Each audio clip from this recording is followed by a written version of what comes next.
Welcome, everyone, to the DUB Success Series, where we cultivate your belief system for success. I am your host, Y. Nelson Thomas, and I want to know, do you believe? Do you? Do you believe? I want to know. Do you? Do you believe? Do you believe? Do you believe? Do you believe? Do you believe? I want to know. Do ya?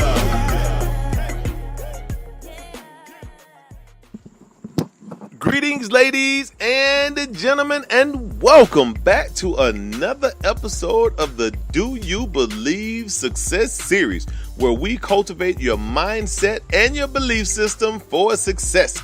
I am your host, Y. Nelson Thomas, your lifestyle strategy partner, and it feels so good to finally be back home, get a little rest. This past weekend, I went out to LA for the Sales and Growth Conference in Southern California in LA. Had a phenomenal time this weekend, and I can tell you that I did truly get beat down this weekend in LA. Didn't get much sleep, had a lot going on, making a lot of moves, making a lot of contacts, and it was truly awesome. And we'll talk a little bit more about one of my biggest takeaways from the weekend, but I did want to make sure that I checked in and stayed true to my commitment to podcast for 100 days straight. If you hear a little noise in the background, it's because I am sitting outside and enjoying this beautiful Arizona weather. It's finally starting to cool off a little bit so I can sit outside and enjoy it. The pool is running and filtering. We've been out of town, so if you hear water running in the back, it's probably the pool filter filtering the pool so we can keep it blue. Yes. All right, but I also wanted to pick back up. I know that I skipped a couple days reporting in with the 21 irrefutable laws of leadership. I am doing the 21 days of each day for a different law, and the last couple of days I skipped the laws, and I also skipped the love dare because I was traveling and didn't have all of my notes and didn't remember them off the top of my head, but I wanted to make sure that I kept it consistent with the podcast. So now I do want to pick back up with the law of the 21 irrefutable laws as well as the love dare. We're going to touch on this love dare real quick. I think if I'm not mistaken, I think we left off at love lets others win, which was day 12 of the love dare, where we talked about demonstrate love by choosing to give an area of disagreement between you and your spouse, and telling your spouse that you're putting their preferences first. And today I think is love fights fair, if I'm not mistaken, day number 13, where you have to talk with your spouse about establishing healthy rules of engagement. If your mate is not ready for this, then write your own personal rules to fight by. Resolve by agreeing to disagree. And if the house is divided against itself, you know that it cannot stand. That's one of the sayings that I love. So you have to learn how to fight fair with your spouse, and also know which fights are worth it and when to concede and when to keep it moving, because at the end of the day, you're in a commitment together as a team. And I think it's important that we keep that in proper focus, that as a team, we win together. Yes. So love fights fair. So, it's okay to lose sometimes, because sometimes when you actually lose, when you think you lost, you actually win. And sometimes when you feel like you won, you actually lost. So you have to keep that in proper perspective, that sometimes it's okay to take that L, especially when it comes down to your spouse or your loved one. So that is, love fights fair. But I did want to get back to the 21 irrefutable laws. So far, we have covered the law of the lid, which states how well you lead determines how successful you are. We've also covered the law of influence. If you lead people, then you influence people. We covered the law of the process, which states that leaders are built by the day and not in a day. So you have to respect the process. We also talked about the law of navigation. The law of navigation says that anybody can take the wheel, but it takes a leader to chart the course. Yes. And I hear a car in the background passing by, so if you guys hear that, excuse me for all the background noise, but it was so beautiful outside. I felt that I wanted to sit outside and do this podcast, so excuse all of the additional background noise that you may hear in the back. Hope it's not too distracting. And now, the law of navigation, anybody can take the wheel, but it takes a leader to chart the course. And now we have the law of addition. The law of addition says that leaders add value to those to others by serving them. Leaders add value to others by serving them. And this is very applicable because that is exactly what my goal was today this past weekend as a servant leader, was to add values to others by serving them. And I mean, it's very important that you have a heart and an attitude and a desire to serve other people. Leaders who do not serve, they actually subtract. And greatness begins with serving others. So if you truly want to be great, then you have to be willing to serve others. So I want to ask you, how are you adding to others? What are you doing to add value to someone else's life, to be of value, to add value? And understand that caring and sharing and lifting others is a part of leadership. And if you're not adding value, then you are certainly taking it away, because you're not staying the same. So you're either adding or subtracting. And this weekend was a perfect example of that. I went out to the Sales and Growth Conference, a magnificent conference with a ton of great speakers who added a lot of value to the attendees as well as myself. Now, as a fellow speaker, obviously anyone will want to have the opportunity to speak and be on the platform. And I mean, someone that I followed since 1992, Les Brown, was there, and had a chance to, interact with Les Brown for the first time ever, which was something that was pretty fascinating and amazing for me. So to think about having the desire to want to share the stage with some of the great leaders and some of the great speakers and add value to them from the platform, I realized that in my role in that particular day, it was all about serving others. So I did not worry about speaking on the platform. I focused on how could I add value to the people who were there. So you know what I did? I volunteered my time. I sat at the entrance. I took names, collected the tickets, welcomed everyone in. I put out chairs when they needed to. I went and got food for people. Anything that I could do to add value, that became my focus of how can I add value. And you know what happened? As I was adding value, positive attitude, serving people as they came in, and not just the top level speakers and the very esteemed people that we all came to see, but just the average person. If there was any way that I could add value to the average attendee, I did it. I focused on serving every single person there, because to me, it's not about how much money you have. It's not about your position. It's not about your title.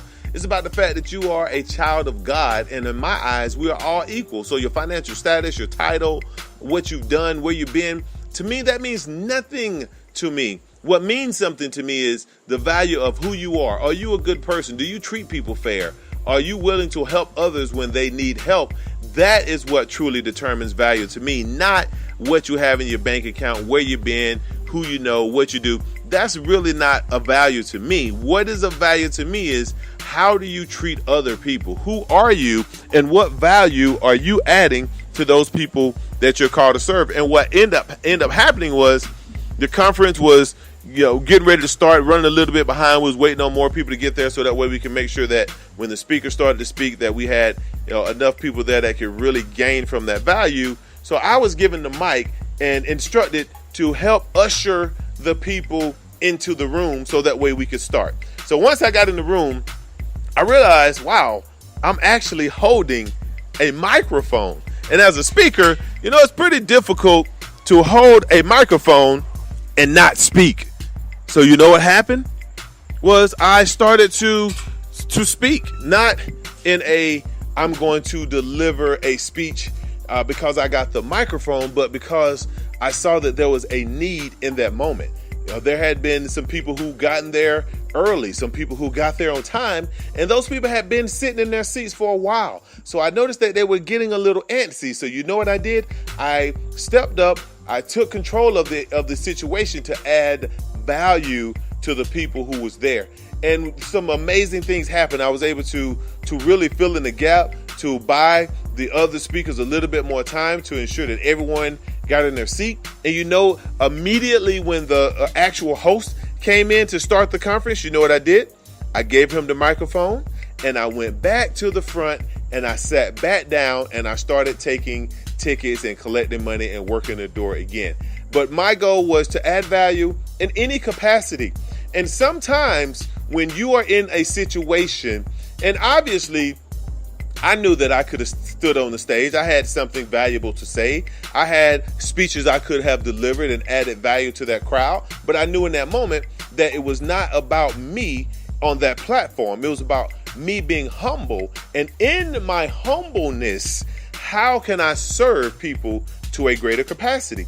And that became my focus, was to serve. And it was amazing because there was a guy there named Bernie, I think it's Bernie Hilliard, if I'm not mistaken, is his last name. And unbeknownst to me, he was in the room when I was doing my little crowd warm up and facilitating to warm up the crowd to get the conference started. And when it was over, he came to me and he says, "Wow, man, you really, that was really great. You really have great energy. You really added a lot of value, and you truly have something special." And when I come to find out, he's actually a Hollywood acting coach who has worked with some of the great names, from Tom Cruise to Cameron Diaz to one of my favorites, Samuel L. Jackson, amongst others. And I'm not name dropping, because this is not my resume, it's his resume. But he's worked with some pretty esteemed people in the movie industry and in Hollywood. And because of my willingness to serve, I had the opportunity to showcase what I was capable of and also get that recognition from someone who has worked with talent that is pretty esteemed in their particular area. So what am I saying is that find ways to add value. Be humble. Don't feel that you have to be the star of the show all the time, because you don't. Because every show is not going to be your show. That's like a LeBron James going to a football game and feels like because he's used to being the center of attention, he should be the quarterback. No, that's not his field. That's not his court. That's not where he's gonna, be the best leader in that particular situation. So he would have to sit back, humble, and let the people do their job. And when it's time for him to step up and step on the basketball court, that's when he can actually step up and actually dominate. So I want to recap again. Two things. The love dare. Love fights fair. Talk with your spouse or your loved one about the rules of engagement. Resolve by, humbling yourself in the disagreement and understanding that sometimes when you win, you really lose. And sometimes when you think you lost, you really win. And that's just the way to go. And also remember the law of attraction, which is law number 5 in the 21 irrefutable laws of leadership. Leaders add value to others by serving them. Leaders add value to others by serving them. So I want to challenge you.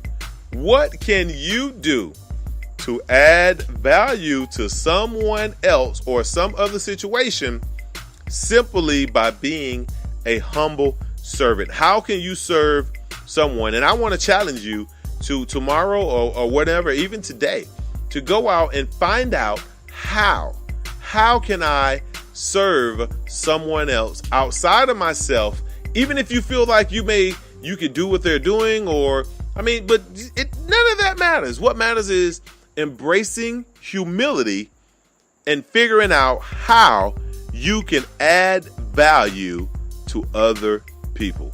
All right, ladies and gentlemen, that is it.